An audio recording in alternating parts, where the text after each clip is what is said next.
Have you ever felt it? That quiet ache behind every success. The soft but sharp whisper, it's still not enough. You cross finish lines. You check every box. You make it look effortless on the outside. But inside, it feels like you're running on empty. Nietzsche warned that the greatest burdens are often the ones we carry silently.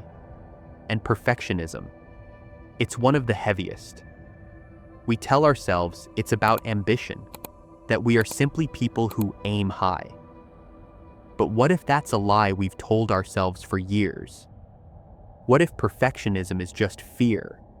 Fear dressed up in the armor of hard work. A fear so subtle, so familiar, that most of us have stopped noticing it. Most people think perfectionism is about ambition, that it's the mark of the driven, the focused, the ones who just want the best. But if you look closely, it isn't about excellence at all. It's about fear, not the fear of failure, but the deeper fear of being seen for who you really are. Alan Watts once said, "The desire for security and the feeling of insecurity are the same thing." Perfectionism is exactly that paradox. It looks like striving for greatness, but it's really just running away from judgment, from shame, from the unbearable thought of being called not enough. And here's where it gets even darker. Søren Kierkegaard, the philosopher of anxiety itself, understood this better than anyone. He wrote that anxiety is the dizziness of freedom, the terrifying realization that we could be anyone, and yet we fear the risk of being ourselves. So what do? We hide behind perfection. We build a version of ourselves so polished, so carefully controlled, that no one can see the flaws. But perfectionism doesn't quiet the fear. It feeds it. Every small flaw feels like exposure. Every incomplete task feels like failure. Every imperfect word feels like weakness. And so, the perfectionist's life becomes one of constant tension, a performance where peace never arrives. You may appear calm on the outside, but inside, there is always a quiet tremor, the fear of being found out. No one is born a perfectionist. Perfectionism is planted, often quietly, long before we even have the words to name it. For many, it begins in childhood, not always through cruelty, but through conditions. You did well, but next time, do better. You got an A, why not an A+? You're a good boy when you make us proud. These small, repeated moments teach a simple lesson. You are loved when you impress. You are worthy when you perform.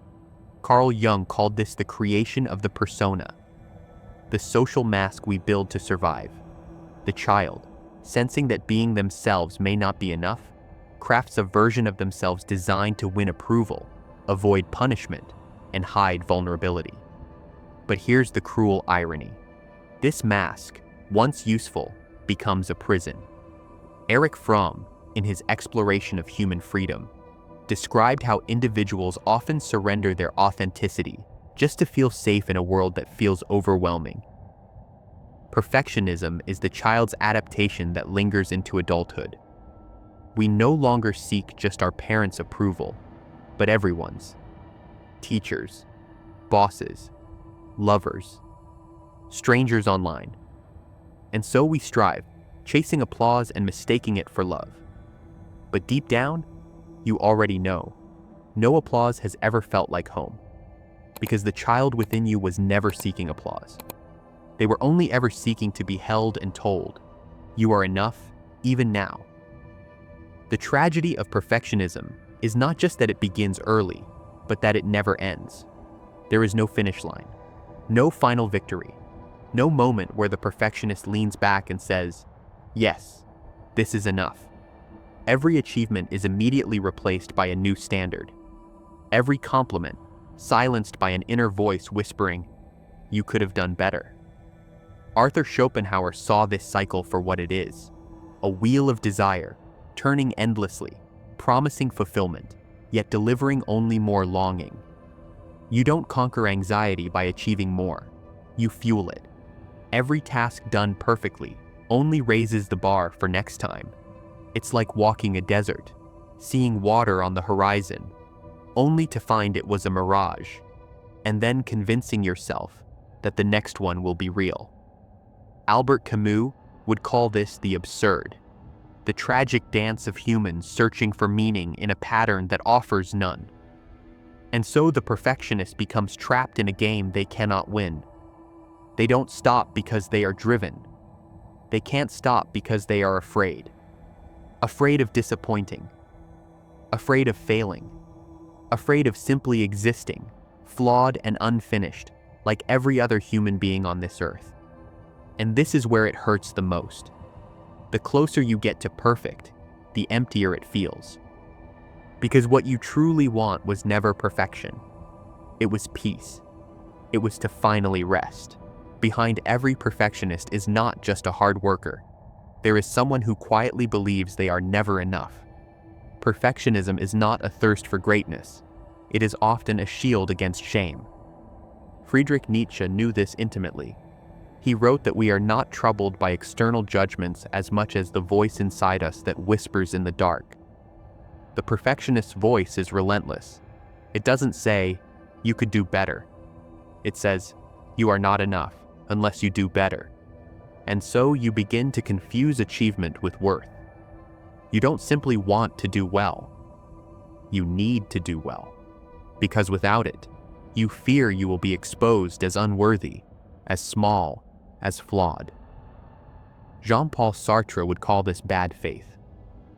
The refusal to face the reality of who we are, choosing instead to live in a performance crafted to please others. The perfectionist's dilemma is brutal. If they reveal their imperfect self, they fear rejection. If they never reveal it, they never feel truly loved, because deep down they know, no one is loving the real me. They are loving the mask. This is why so many perfectionists feel lonely even when surrounded. No one can love the self you refuse to show. And you? You begin to wonder if you even know who you are, without the endless striving.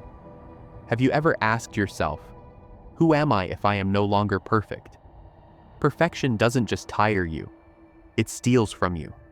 It robs you of spontaneity, of connection, of the messy human moments that make life worth living.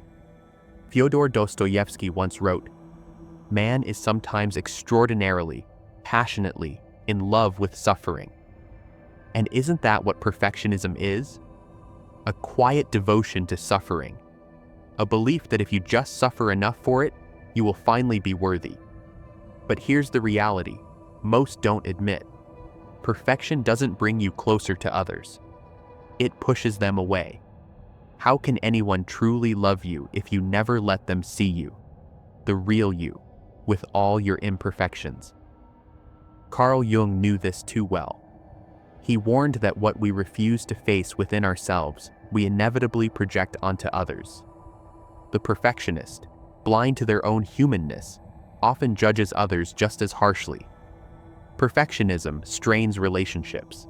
It turns friends into audiences, partners into critics, your own reflection into an opponent. Worse, it delays dreams.